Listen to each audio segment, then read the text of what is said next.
Aí galera, tranquilo, na boa? Vou retomar a leitura da Hannah Arendt, Liberdade para ser livre.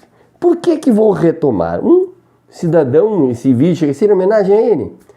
Ele entendeu que no primeiro vídeo sobre esse tema eu fui, vamos dizer assim, muito ideológico. Então resolvi retomar desta vez, né, tentando ficar mais próximo da leitura, né, e tentando me afastar de uma interpretação, né, que me é lícito fazer, mas vamos atender a pessoa que tão gentilmente me assistiu.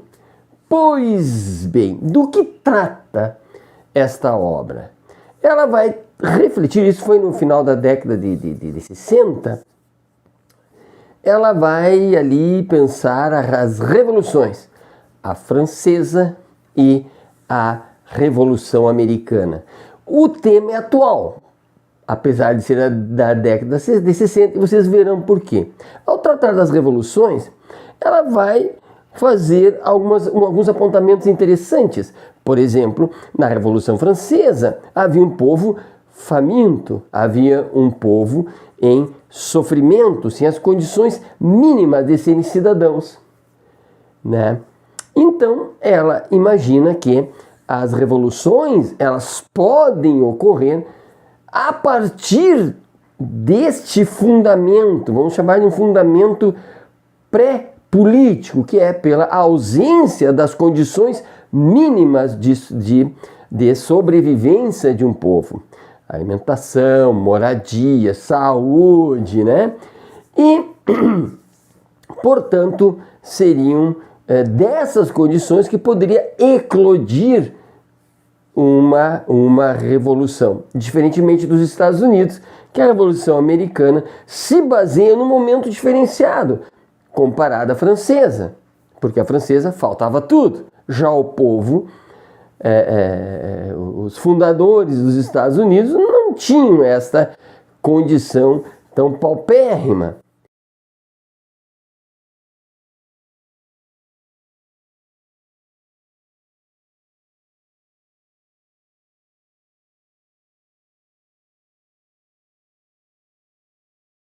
Portanto, as revoluções podem partir desse momento de carência. Vejam, e quando elas surgem daí, né, não há garantia, de maneira geral não há garantia, né, mas notadamente neste caso não há garantia de que uma revolução baseada neste sofrimento extremo haja garantia da manutenção ou da criação de um ambiente de liberdade ou de liberdade política. Porque esses movimentos, quando baseados na ausência do mínimo, eles querem a libertação. Aqui vem um apontamento interessante. Seria a libertação. Mas libertação do quê? Não exatamente de um governo despótico, mas a libertação da escassez, libertação da fome, do sofrimento, uma libertação do medo, né, pela precariedade existencial dessas pessoas dentro do Estado. Percebam que é bem diferente, por exemplo, das polis gregas, onde as pessoas, os gregos, os homens gregos não escravos, né, tinham tempo e tinham segurança, na época áurea, né, para discutir a política, para governar junto com os governantes. Tinham essa liberdade, mas notadamente tinham as condições para poder fazer isso, diferentemente do povo francês. Então veja que a libertação, ela é determinante como uma característica pré-política para que os povos possam avançar para um estado de tranquilidade, né, que possa exercer uma liberdade política. Então, possam exercer a liberdade política.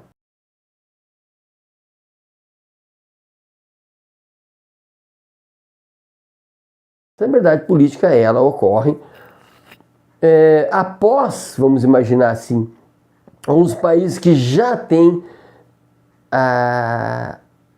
as condições materiais e culturais para que se possa ter tempo e segurança para refletir, para não refletir de uma maneira egocentrada, mas discutir a realidade em termos de cooperativa, de fraternidade, em termos republicanos, ou seja, semelhantemente à Ágora grega, há estados, os americanos, né, que é o que trata, né, também trata essa obra, já tem as condições materiais, já tem as condições legais, já tem as condições sociais para que possa discutir o crescimento da própria liberdade, o crescimento do próprio espírito republicano.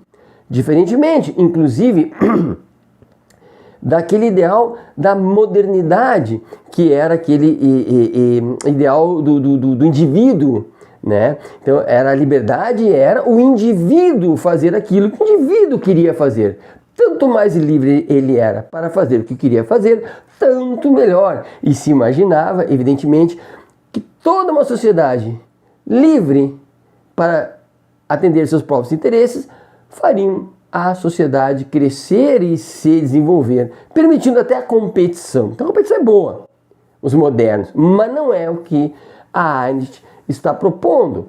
Ela diz que não, né? Que o importante é a liberdade, mas a liberdade política. Então, superada a escassez, superado um estágio de necessidade que gruda a pessoa no presente, então poderemos, junto com os demais, em forma colaborativa, governar junto com os governantes.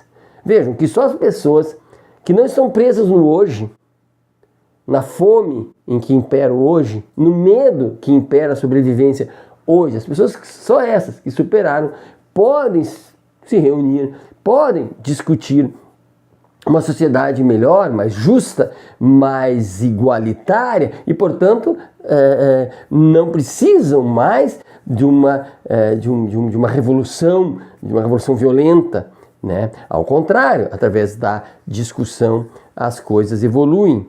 Também ela não desconsidera a questão do indivíduo, né? Os indivíduos continuam indivíduos.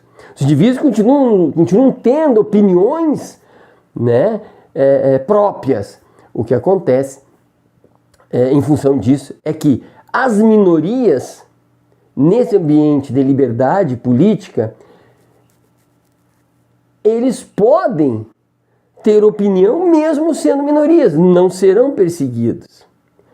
Tá? Então as minorias, os indivíduos continuam individuais, olha que legal, indivíduos individuais, né? Mas continuam podendo pensar por si próprios, mas respeitados e, portanto, numa situação dialogal, numa situação de colaborativa, cada um propõe, é ouvido, é respeitado, justifica, o outro justifica também, e a partir daí se toma as decisões que sejam melhor para quem? Para todos, num ambiente republicano, num ambiente, portanto, livre, democrático.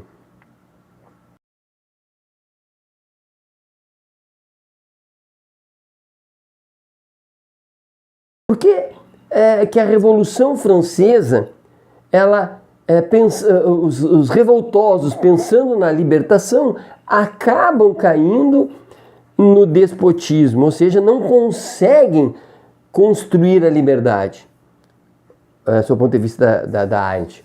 Ora, porque tão vinculados estavam à libertação, né, que não conseguiram espaço, não conseguiram construir um espaço para a manutenção de uma liberdade política. Eles estavam tão aficionados, fissurados na questão de sair daquela situação deplorável, que não conseguiram construir um ideal de uma sociedade livre e democrática. Então, mesmo as revoluções, elas não garantem a liberdade política. Não há uma garantia só porque um regime cai, porque as pessoas se reúnem e se revoltam e protestam. A garantia está na maturidade, na tranquilidade deste movimento criativo de trazer o novo, revolucionário, criativo para trazer o novo, mas focado na construção de um futuro de liberdade política e não focado na saída de um estado de miséria, porque apenas a saída não é suficiente. Apenas a garantia de um dia a dia saudável com alimentação não é suficiente. É preciso uma construção, uma discussão para que se mantenha um estado democrático. Se não era, que se construa.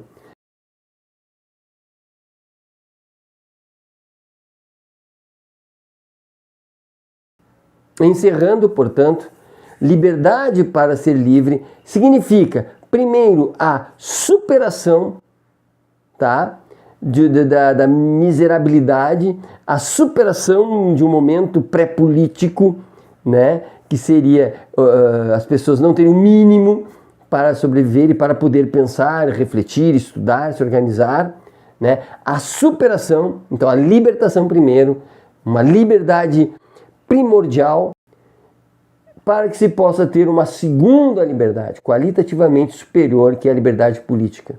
Sendo que uma não é necessariamente a outra, a libertação não leva necessariamente a outra, mas é preciso reflexão e é preciso cuidados. E por que é atual? Né? Porque talvez inúmeros países, inclusive o nosso, estão ainda na fase de superação, o que é perigoso e torna relevante a leitura deste livro. Espero ter satisfeito essa pessoa que me assistia e que me acusou de ser ideológico demais. Certo? Abraço e até a próxima.